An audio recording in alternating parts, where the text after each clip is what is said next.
जिस तरह बीएसपी ने इंडिया गठबंधन की सबसे खास सीटों पर अपने प्रत्याशी घोषित किए हैं, उससे दो तरह के संदेश इकट्ठे आ रहे हैं। पहला तो ये है कि बीएसपी समाजवादी पार्टी और कांग्रेस को तगड़ा चैलेंज देने की मूड में है। दूसरा ये है कि आखिर क्या कारण है कि बीएसपी ने सबसे पहले उन खास 4 सीटों पर ही फोकस किया जो इंडिया गठबंधन की सबसे अधिक जिताऊ मानी जाने वाली सीट है।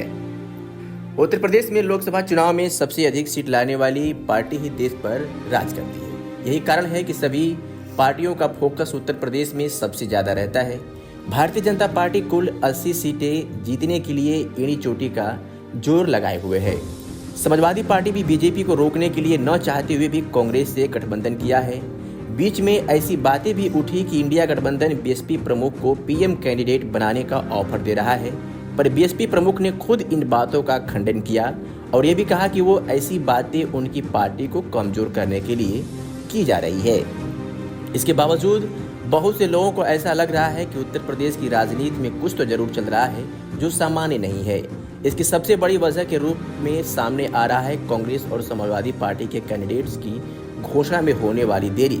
पर जिस तरह बीएसपी ने इंडिया गठबंधन की सबसे खास सीटों पर अपने प्रत्याशी घोषित किए हैं, उससे दो तरह के इकट्ठे संदेश आ रहे हैं।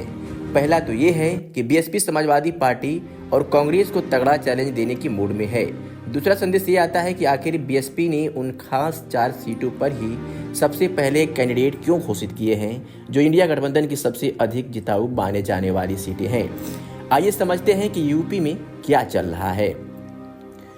उत्तर प्रदेश की राजनीति में कांग्रेस और समाजवादी पार्टी के गठबंधन के लिए जो 4 सीटें सबसे आसान थी, उन्हें बीएसपी ने अब सबसे कठिन बना दिया है। आगामी लोकसभा चुनाव में अकेले चुनाव लड़ने की घोषणा कर चुकी बहुजन समाज पार्टी ने पिछले कुछ दिनों में पश्चिमी उत्तर प्रदेश की 4 सीटों सहारनपुर, अमरोहा, मुरादाबाद और कन्नौज के लिए उम्मीदवारों के नाम जारी किए हैं। इन 4 उम्मीदवारों के नाम सुनकर जहां बीजेपी को खुशी हुई होगी, वहीं इंडिया ब्लॉक के माथे पर चिंता की लकीरें आ गई होंगी। इन 4 उम्मीदवारों का गणित समझने के बाद ये लगता है कि बीएसपी ने तय कर लिया है कि अगर खुद नहीं जीतेंगे तो कांग्रेस और समाजवादी पार्टी को भी नहीं जीतने देंगे। मुरादाबाद, अमरोहा, सहारनपुर और कन्नौज में चारों उम्मीदवार मुस्लिम समुदाय से हैं और वे अल्पसंख्यक वोटों में कटौती करने की हैसियत रखते हैं। इनकी राजनीति पृष्ठभूमि और धनबल जनबल के साथ दलित वोटों की अच्छी खासी संख्या पर यह त्रिकोणीय मुकाबले के आसार बना देंगे। जाहिर है कि समाजवादी पार्टी और कांग्रेस गठबंधन इन्हीं अल्पसंख्यक वोटों के बल पर ये 3 सीटें जीतने की उम्मीद कर रहे थे। उनकी इस उम्मीद पर पानी फेरने का मन बीएसपी ने बना लिया है। आजमगढ़ उपचुनाव याद होगा, यह सीट समाजवादी पार्टी का गढ़ माना जाता रहा है। इस सीट पर जिस तरह से बीएसपी के गुड्डू चमाली ने बीजेपी को जिताने में मदद की, वही कहानी इन 4 सीटों पर दोहराई जा सकती है।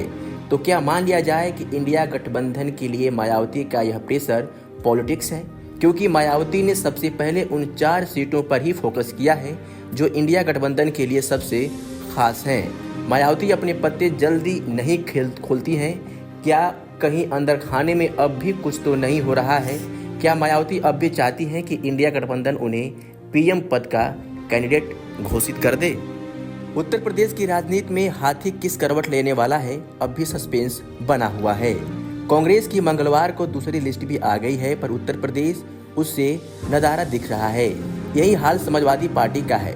पार्टी ने 31 प्रत्याशियों के नाम की घोषणा बहुत पहले से कर रखी है, पर उसके बाद रहस्यमय शांति का वातावरण है। भारतीय जनता पार्टी जो राज्य और केंद्र में सत्ता में है, उसने अपने 51 कैंडिडेट्स घोषित कर दिए हैं, जबकि आमतौर पर जो पार्टी सत्ता में होती है उनके कैंडिडेट की लिस्ट अंतिम दिन आती है। कारण यह होता है कि उम्मीदवारी हासिल करने के लिए बड़े लेवल पर मारामारी होती है, पर यहाँ उल्टा दिख रहा है।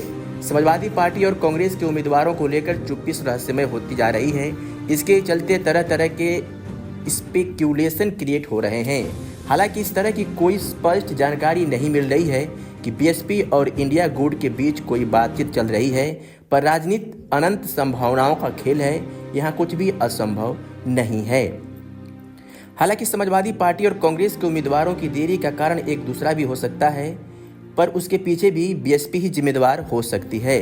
कांग्रेस और समाजवादी पार्टी अपने उम्मीदवारों की घोषणा में इसलिए भी देरी कर रहे होगी कि पहले वो जान लेना चाहते हो कि बीएसपी से कौन उम्मीदवार तय हो रहा है, क्योंकि कांग्रेस और समाजवादी पार्टी की जीत का सीधा संबंध बीएसपी के उम्मीदवारों से ही है। उत्तर प्रदेश की कम से कम 2 दर्जन सीटें ऐसी हैं जहां बीएसपी के वोट निर्णायक साबित होने वाले हैं।